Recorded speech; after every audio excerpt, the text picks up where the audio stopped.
Assalamualaikum warahmatullahi wabarakatuh. Hai teman-teman.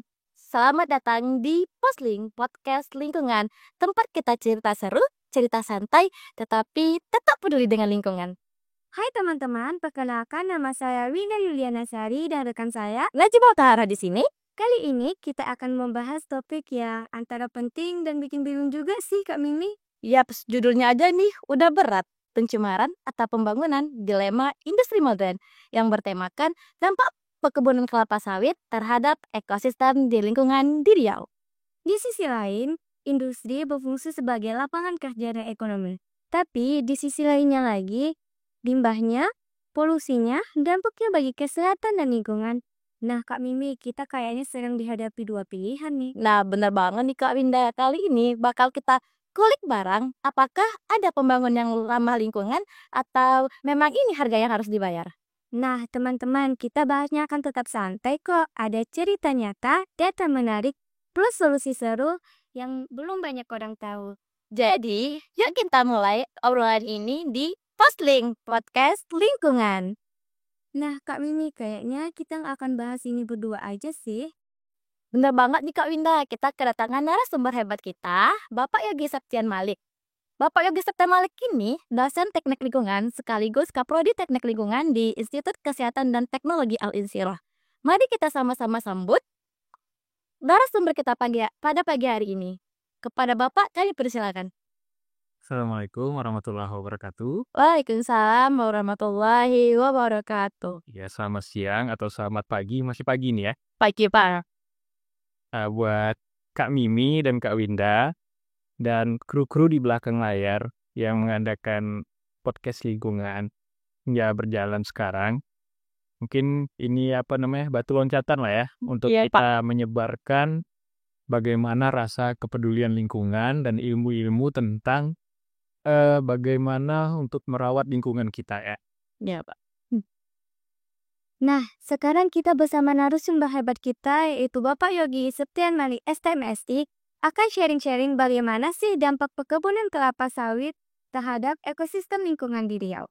Sebelum kita mulai diskusi kita pada pagi hari ini, agar menyegarkan suasana pada pagi hari ini, mari kita segukan kopi sang pembual yang ditemani dengan keripik kulit Mbok Martin. Wah, ini nih banget nih kopinya nih. Oke. Nah, gini nih Pak, kelapa sawit ini kan produk andalan di sebagian wilayah Indonesia, terutama itu Pak di Riau. Akan tetapi,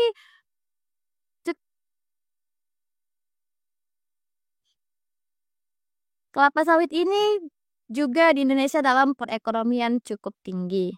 Akan tetapi juga berdampak nih Pak dalam keberlangsungan ekosistem yang berada di lingkungan hutan, seperti kayak pencemaran, kayak pembuangan limbah. Jadi Pak, gimana nih solusi dari Bapak gitu tentang kayak pembuangan limbah yang bisa membuat pencemaran gitu Pak? Oke. Topik hari ini sungguh menarik ya. Kita akan membahas tentang bagaimana dampak pembangunan beserta dengan dampaknya industri. Kedua-duanya itu tidak bisa kita pisah-pisahkan. Suatu daerah tidak akan maju jika tidak berkembang, tidak ada industri, lapangan pekerjaan, dan segala macam.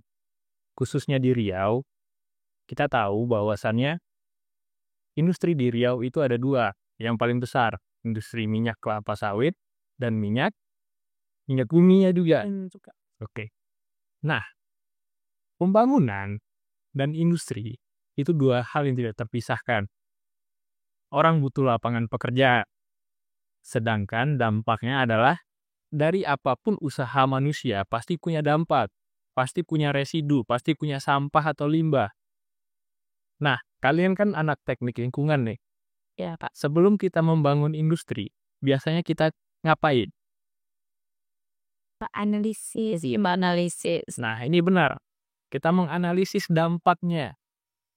Kan sudah ada peraturan-peraturan pemerintah yang meregulasi bagaimana industri ini harus berjalan. Iya betul. Bagaimana dampaknya ke depan sudah kita analisis di depannya. Baru bisa buat industri, seperti industri kelapa sawit. Nah, Di lapangan, yang biasanya terjadi, ya oknum dari perusahaan kelapa sawit, itu biasanya tidak mengindahkan peraturan-peraturan yang akan berdampak kepada lingkungan. Limbahnya dibuang sembarangan, atau limbahnya tidak diolah terlebih dahulu. Itu juga suatu kalau bagi kita kebingungan lah ya. Kebingungan bahwasannya kita tidak akan mungkin menutup industri tersebut. Sedangkan puluhan warga atau puluhan orang, ratusan lah mungkin, bergantung hidup kepada industri tersebut. Kita contoh misalnya, di Riau ini ada 2 industri besar untuk selain minyak, seperti IKPP dan RAPP. Itu pabrik kertas. Itu pabrik yang sudah cukup besar dan cukup internasional. Nah, penyangga utama dari 2 kota di Riau, yaitu Perawang dan Kerinci. Masyarakat banyak bergantung di sana. Masyarakat banyak mencari penghidupan di sana, dan kota itulah tumpuannya. Kalau tidak ada industri tersebut, kota itu tidak berjalan. Jadi, sebenarnya penegakan hukum untuk peraturan-peraturan dari regulasi pengelolaan limbah harusnya ditegakkan ya. Iya. Sebenarnya seperti itu. Karena mindset kita masih untuk mendapatkan keuntungan sebesar-besarnya, tapi pengeluaran sekecil-kecilnya. Itu biasa. Kayak biasa dia. Kayak biasanya itu yang terjadi. Itulah dilemanya. Masih masih kecilnya penindakan, masih kecilnya pengawasan dari industri-industri tersebut, sehingga dampak ke lingkungannya lebih besar. Mungkin regulasi diperketat lah. Itu yang menurut saya. Jadi dia menganalisis dulu ya kan Pak? Terlebih menganalisis. Ya benar. Sebelum kita membuat industri, ada namanya AMDAL. Nanti kalian akan belajar. Analisis mengenai dampak lingkungan. Kita akan melihat bagaimana dampaknya terhadap lingkungan, bagaimana dampaknya terhadap masyarakat, bagaimana terhadap budaya, sosial, dan segala macam. Nah, harusnya di dokumen AMDAL, hasil analisis tersebut itu yang dilaksanakan di lapangan. Tapi kan itu sekarang itu sebagai hanya syarat untuk membuat industri. Setelah jadi industri, itu tidak dilakukan. Itulah problemnya.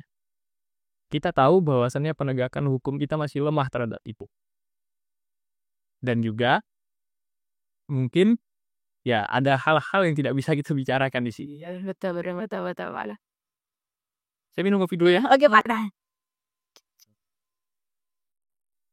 Lanjut. Jadi Pak, menurut Bapak nih, dari sudut pandang teknik lingkungan lah, kita ke teknik lingkungan nih kan Pak. Jadi seberapa besar nih Pak sebenarnya beban pencemaran yang dihasilkan oleh industri sawit, terutama dalam bentuk limbah cair dan limbah udara Pak? Oke. Pencemaran udara maksudnya. Iya, pencemaran udara. Oke, limbah cair. Industri sawit yang kita lihat sekarang, ya sebagai penopang ekonomi terbesar juga di Riau ya. Kalau kita bicara, kita kan nih ruang lingkupnya Riau dan yang lain-lain ya. Secara umum juga.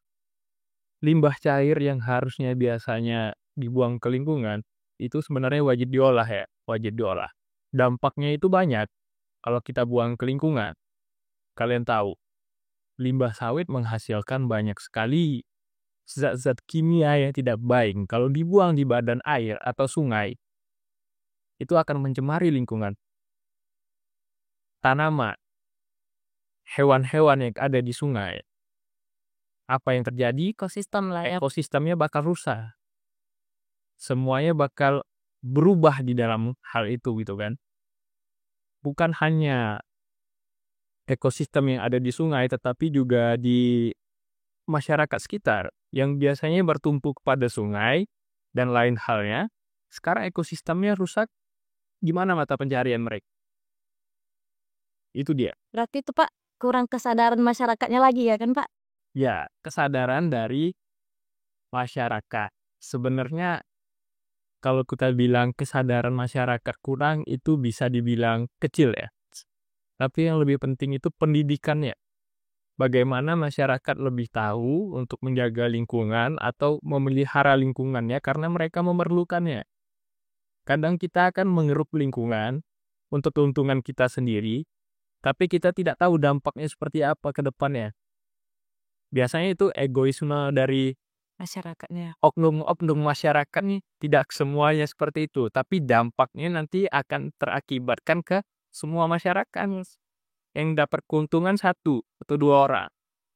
Nah, untuk pencemaran udara, biasanya kan itu dari asap cerobong kan, asap cerobong pabrik.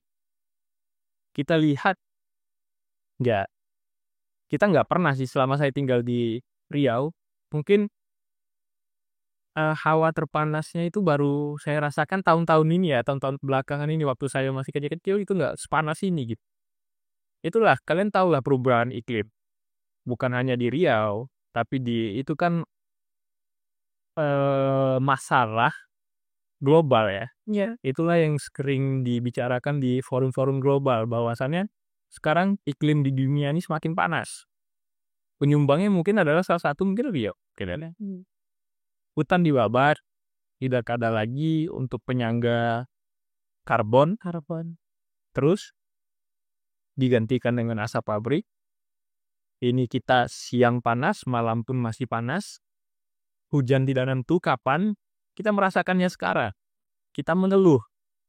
Oh, seperti ini kok seperti ini, tapi kita tidak tahu apa penyebabnya. Kita mau bergerak pun sebenarnya bisa kalau masyarakat punya kesadaran.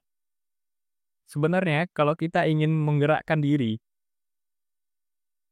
bukan dengan hal yang besar ya, karena kemampuan kita untuk, ya kemampuan adik-adik lah mungkin ya, mahasiswa untuk menyadarkan dari menaikkan lah maksudnya kepedulian mungkin dari pihak oknum perusahaan-perusahaan itu nanti bakal sadar atau masyarakatnya.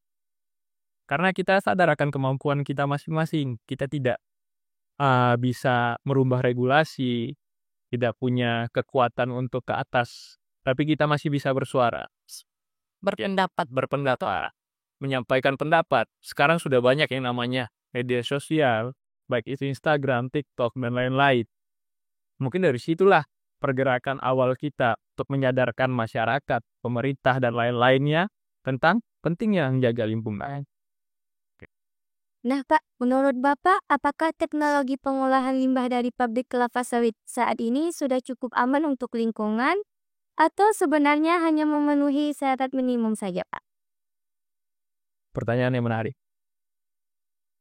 Sebenarnya, kalau dalam proses pembuatan atau perancangan pabrik, itu biasanya anak-anak teknik kimia itu biasa merancang pabrik.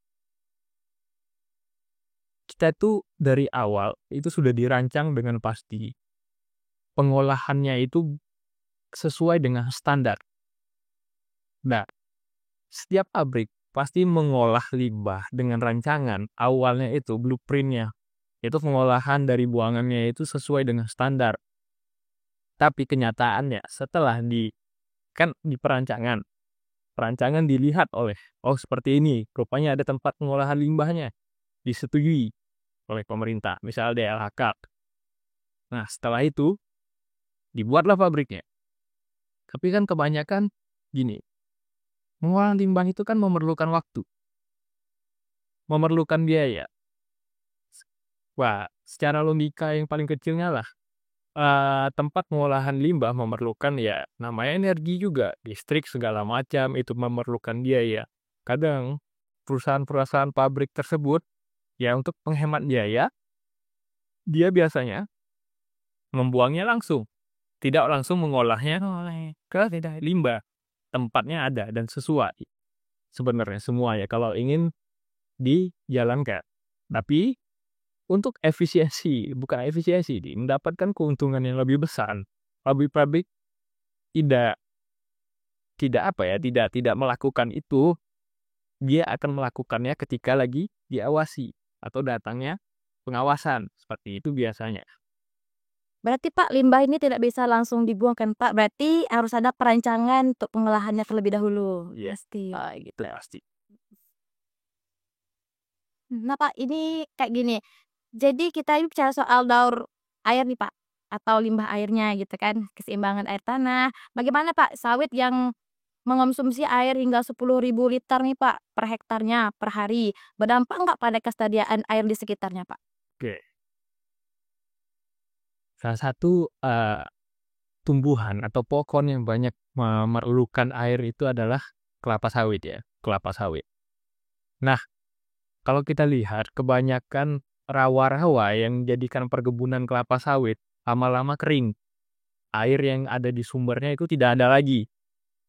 Sawit menghasilkan oksigen yang sangat sedikit, karbon dioksidanya cukuplah banyak, memakan air juga lebih banyak. Nah, tapi semuanya kan yang saya bilang, bukannya kita tidak boleh untuk menanam sawit. Analisisnya seperti apa? Kita juga perlu penghidupan. Di Riau juga perlu pendapatan. Pendapatan dari sawit, misalnya pajak dari perusahaan-perusahaan, itulah yang digunakan untuk membangun jalan, membangun fasilitas-fasilitas publik lainnya. Seperti itu. Nah, analisisnya, seberapa besar sebuah lahan akan dibangun oleh perkebunan sawit. Kita harus menyisakan juga untuk hutan. Kita harus menyisakan juga untuk hewan-hewan. Kita harus juga menyisakan untuk konservasi sungai. Agar bisa ditopang sawitnya. Jadi tidak hanya serta-merta kita ingin mendapatkan keuntungan ya. Jangka panjangnya mungkin itu namanya analisisnya tidak hanya kita melihat ke jangka yang pendek untuk keuntungan yang jangka pendek, tapi jangka panjangnya seperti apa gitu. Nah, itu yang kita pelajari namanya pembangunan berkelanjutan ya kan. Bagaimana perkebunan sawit bisa menopang segala macam pembangunan, tapi tidak meminimalisir dari kerusakannya, dampaknya. Itu mungkin ya. Nah Pak, ada nggak Pak dampak dari perkebunan kelapa sawit ini terhadap kualitas air yang ada di daerah perkebunan kelapa tersebut? Oke. Dampak kualitas air. Kalau kita bicara seperti itu mungkin ya. Di Riau ini kan rata-rata sungai, air dan segala macamnya itu payau ya. Iya Pak. Dari air rawa, coklat, misalnya coklat, kecoklatan. Nah, kalau kita lihat, dulu Sungai Siak tidak seperti itu ya. Tidak seperti itu. Sungai Siak itu masih jernih pun tidak mungkin ya. Tapi tidak serusak sekarang gitu. Nah, diperparah dengan industri-industri yang ada di badan Sungai Siak. Kalau kalian jalan dari Sungai Siak, Sungai Siak kalian telusuri sampai keluar dari Pulau Sumatera, kalian akan melihat industri-industri besar di sana. Kenapa? Sungai adalah tempat transportasi. Di sanalah orang bisa mengangkut hal-hal yang lebih besar daripada yang kalian lihat di jalan. Orang ngangkut kontainer, kayu-kayu balak yang gede. Kontainer itu berpuluh-puluh diangkut. Itu biasanya di daerah-daerah Siak lah ya. Ada di situ tuh pelabuhannya, kontainer yang gede. Nah, salah satu transportasi untuk keluar negeri dan untuk industri yang bergerak di internasional itu biasanya memakai jalur sungai. Nah, sungai lah yang dimanfaatkan. Dulu kedalaman Sungai Siak itu 30 meter. Itu salah satu sungai terdalam yang ada di Indonesia. Sekarang dari perhitungan atau data, Sungai Siak itu tinggal 13 meter. Nah, berarti cukup banyak pendangkalan yang terjadi kan. Kita lihat apakah penyebabnya apa. Bagaimana banyak endapan di Sungai Siak? Apa yang dibuang di Sungai Siak? Sebenarnya kan itu proses dari dahulu itu kan itu penghidupan rakyatnya Riau, bagaimana berkembangnya Riau, Pekanbaru dari Sungai Siak, khususnya Pekanbaru lah ya, Sungai Siak. Nah, dulu kebanyakan industri sawit kan berada di badan-badan sungai. Orang mengangkut sawit, mengolah sawit ada di sungai. Mereka membuang limbahnya juga ke sungai. Nah, kita lihatlah sekarang apakah dulunya ikan-ikan endemik yang ada di Sungai Siak sekarang mudah untuk kita lihat. Susah, tidak dapat lagi. Penghidupan mereka yang dulunya sebagai nelayan dan lain-lainnya di Sungai Siak bagaimana? Terus, apakah bisa mereka langsung mengambil sumber air bersih mereka di Sungai Siak? Sekarang sudah tidak bisa, harus diolah. Iya. Oke. Nah, kalau kita lihat, yang mengolah Sungai Siak sekarang namanya PDAM, PDAM Tirtasiak. Atas ya. PDAM Tirtasiak mengolah air Sungai Siak menjadi air minum, air yang siap minum. Nah, air bersih belum tentu bisa diminum.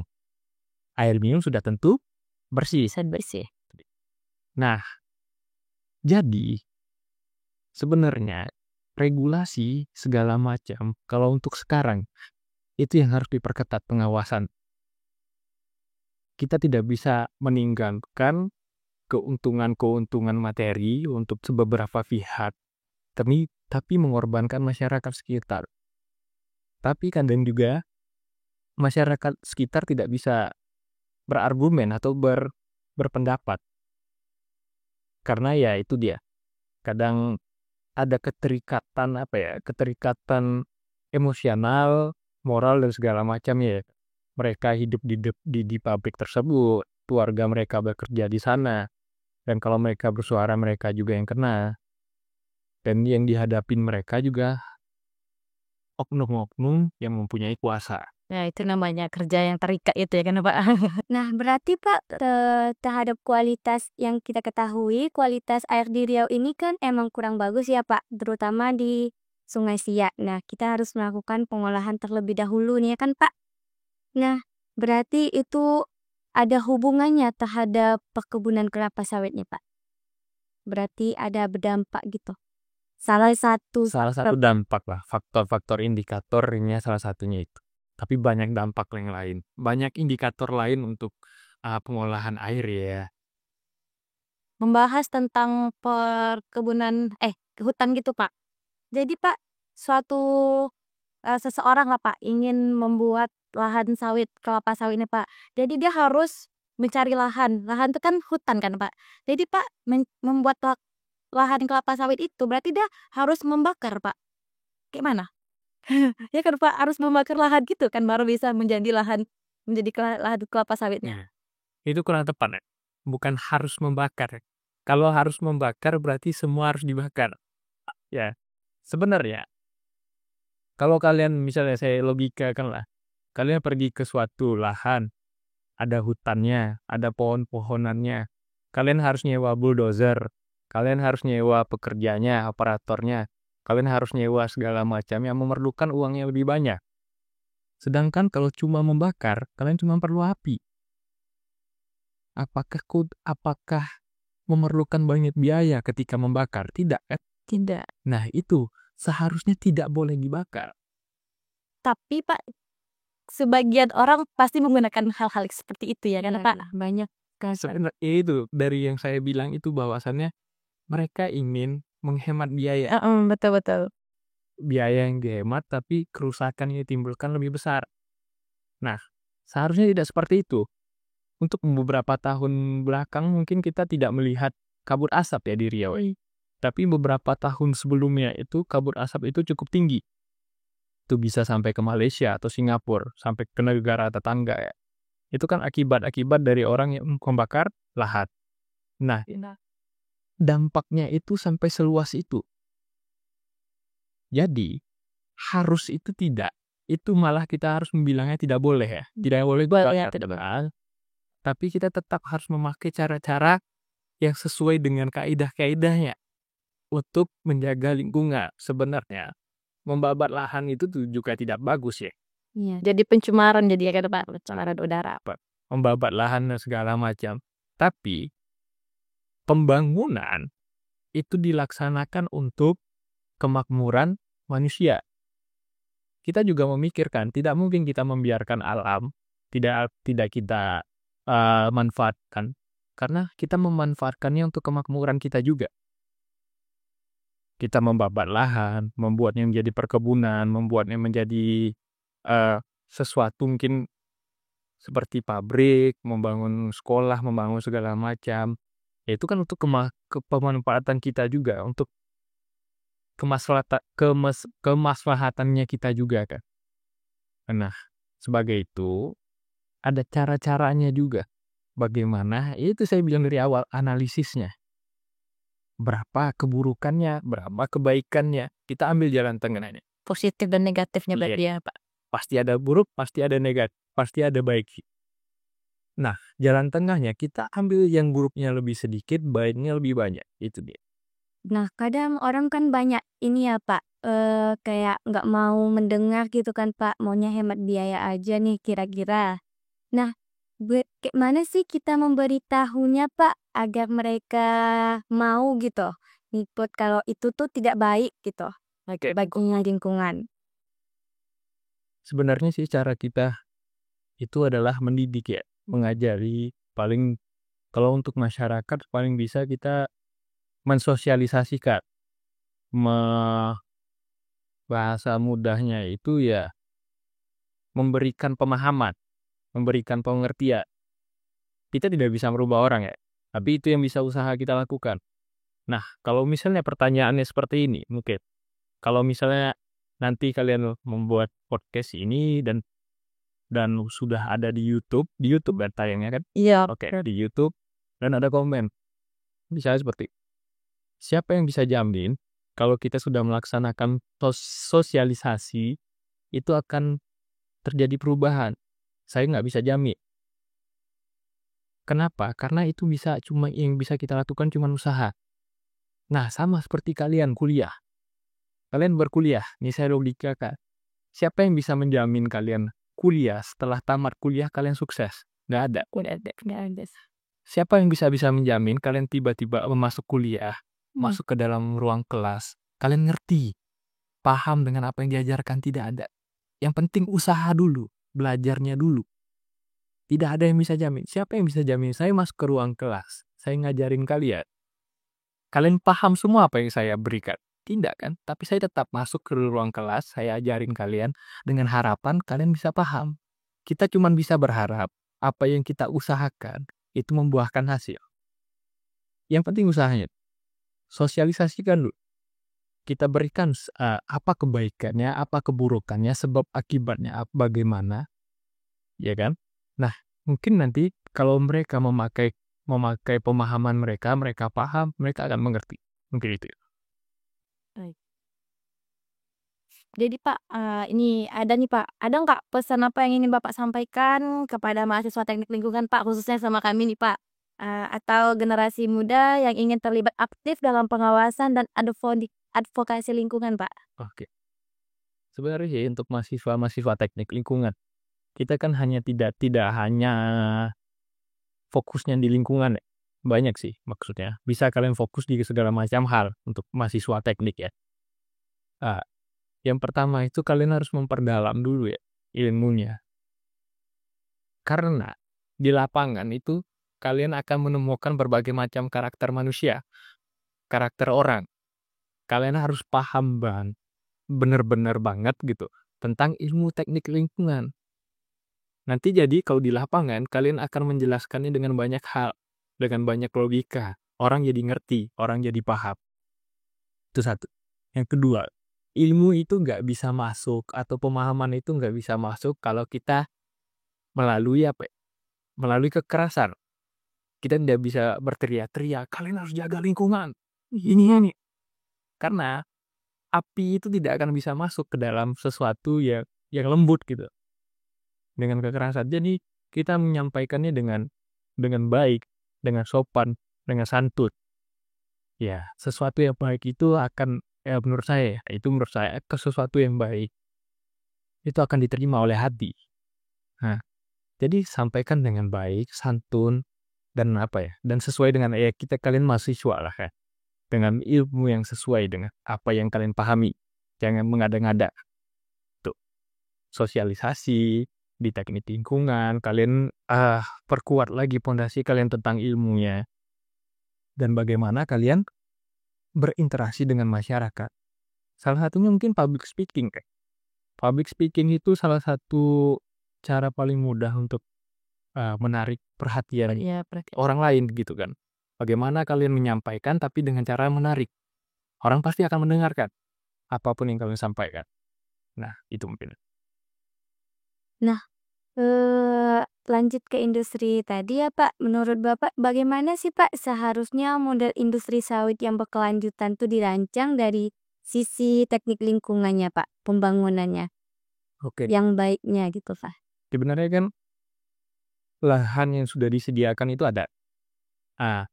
Kita kan bisa merancang atau merencanakan sawit mana dulu yang akan ditanam, panennya nanti misalnya di peta ini panen, besok di sini panen, di sini tanam lagi. Kan biasanya setiap tahun atau setiap bulan. Itu kan panen berganti ya. Kita bisa merencanakannya masing-masing. Jadi tidak berhenti produksinya. Kita harus juga memikirkan untuk setiap hektar lahan sawit mungkin ada satu petak untuk lahan hijaunya ya, yang tidak hanya diisi sawit, tapi diisi dengan tanaman-tanaman yang menghasilkan oksigen dan lain-lain. Terus kita juga menganalisis hewan apa saja yang ada di sana. Apakah itu rumahnya gajah, ataukah itu rumahnya harimau, hewan-hewan yang seperti itu. Kalau emang itu habitatnya, ya kita bisa merencanakan ulang, jangan diganggu. Atau kita bisa mengkonservasinya ke tempat lain. Jangan biarkan rumahnya kita hancurkan, kita ubah menjadi hal yang lain. Karena kalau kita pulang tiba-tiba nih misalnya, kita nih habis kuliah, tiba-tiba kita mau pulang ke rumah, rumah kita udah dihancurin orang ya. Tanpa Pak. Sama seperti itu hewan, tapi mereka nggak bisa bicara. Bisa-bisanya nanti orang datang dia nerekam aja. Itu dia. Itu kan kemarahan sebenarnya. Sebenarnya mereka sudah lama di sana, kitanya yang salah mengganggu mereka, bukan merekanya yang salah. Itu yang kedua. Yang ketiga, mungkin di industri kelapa sawit biasanya itu kan di pedalaman-pedalaman kehutan ya, di hutan. Mungkin ada satu tempat untuk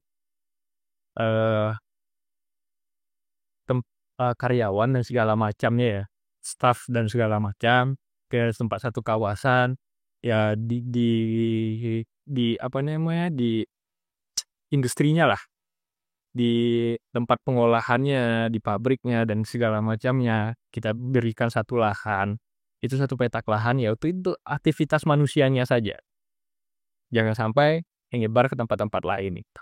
Di situ ada tempat medisnya, ada tempat pengolahan pabriknya, ada rumah karyawan, ada tempat fasilitas-fasilitas karyawan, seperti itu. Mungkin itu ya. Nah Pak, dari beberapa jurnal yang Wida baca nih Pak, nah katanya kelapa sawit itu merupakan minyak terbaik. Nah di Riau itu dia tuh merupakan yang terbesar gitu Pak di Indonesia gitu. Apakah itu betul Pak Oke. kira-kira? Jadi ketika Winda menyampaikan membaca jurnal, oh itu sudah sangat baik ya. Jarang ada mahasiswa zaman sekarang yang membaca jurnal ya. Biasanya bacanya TikTok sampai 2 jam. Ya, Pak, betul. Scroll Instagram 2 jam. Terus salah satu industri yang besar yang ada di Riau mungkin ya. Saya belum baca juga jurnalnya, tapi ya sepengetahuan saya, ya kelapa sawit yang terbesar mungkin ada di Riau ya. Mungkin tanahnya juga cocok ya. Dan Pak. Nah terus, apa pertanyaan tadi? Indah? Apakah itu betul minyak terbaik gitu Pak? Minyak terbaik. Salah satu, kalau oleokimianya iya ya mungkin. Oleokimia karena sawit itu bisa dapat diolah berbagai macam keperluan ya. Untuk yang biasanya kalian pakai setiap hari, skincare, dari sawit ada juga kan. Dari minyak kimianya sawit. Nah, untuk bahan bakar pengganti dari bahan bakar minyak bumi juga bisa. Nah, tapi pertanyaannya kenapa tidak dipakai? Karena proses produksinya lebih mahal daripada minyak bumi. Iya, Umi. Jadi kalau nanti mau dipakai minyak kelapa sawit, mau berapa harga dijual ke pasaran? Nah, pasti lebih mahal dari minyak bumi. Itu dia. Efisiensinya tidak. Masih belum mungkin. Oke, baik. Nah, Pak, sebelum kita mengakhiri obrolan kita kali ini, gimana tanggapan Bapak terhadap podcast lingkungan kita yang pertama ini, Pak? Oke. Ini sungguh awalnya saya kaget ya. Kagetnya, wow kita. Kaget. Anak-anak teknik lingkungan mulai kesini mulai kreatif ya. Mulai kreatif, mulai ada ide-ide. Mungkin saya mendukung lah ya. Saya juga ikut senang, ikut bangga juga.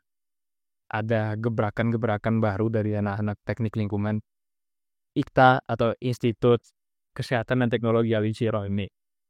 Saya sangat mendukung. Ini adalah salah satu media kita untuk mempromosikan bagaimana teknik lingkungan itu bisa berkontribusi untuk lingkungan sekitar. Itu Riau umumnya, Pekanbaru khususnya. Jadi masyarakat tahu bahwa anak-anak mahasiswa sekarang ini masih ada kontribusinya. Bukan hanya diam. Kita lihat di kafe-kafe mereka nongkrong, membual-bual seperti kopi sang pembual. Jadi seperti itu, membual-bual, diam-diam saja, habis nongkrong, balik ke rumah, besoknya kuliah lagi, tidak seperti itu kan. Ada kontribusi. Mungkin ini kan kalau kita bisa lihat, kalau kalian, mungkin ini bagi yang beragama Islam ya, ini mungkin salah satu amal jariah kita ya. Orang melihatnya, orang menambah ilmu, orang jadi mengerti, orang jadi paham, terus dilaksanakan, jadi amal juga buat kita.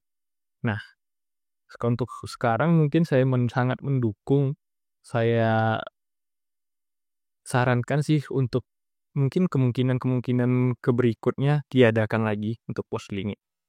Terus ke lingkungan mungkin kita akan bahas topik-topik yang lain, mungkin yang lebih berat lagi atau yang lebih ringan lagi. Tapi jangan yang menyinggung hal-hal segala yang sensitif. Karena nanti kita tidak ingin ada tukang bakso datang ke rumah kita. Tapi kopi sang pembual ini juga boleh nih untuk disogok pas kita mau rapat gitu kan, atau untuk sharing-sharing nih teman-teman. Nah, dari podcast kita pada pagi hari ini, ada podcast yang boleh kami kulik. Industri kelapa sawit ini mampu menjadi penyumbang ekspor yang besar menggantikan komoditas migas. Oleh karena itu, masyarakat seharusnya, khususnya di pedesaan, mengalami tingkat perekonomiannya yang cukup tinggi nih teman-teman. Secara umum, kawasan perkebunan kelapa sawit ini memberikan dampak yang positif seperti pendapatan biaya yang sangat banyak, tetapi tidak memungkinkan tidak berdampak pada negatifnya juga. Seperti yang kami jelaskan tadi bersama narasumber hebat kita, bisa ada kerusakan lingkungan, kerusakan air, dan lain sebagainya. Nah, terima kasih banyak nih untuk narasumber hebat kita yang sudah sharing-sharing ilmu nih Pak. Terima kasih banyak sudah berpartisipasi lah sama dengan podcast kami pada hari ini Pak. Dan pastinya terima kasih kepada sobat-sobat yang sudah menyimak. Dan tetap stay di Posling Podcast lingkungan kami ya.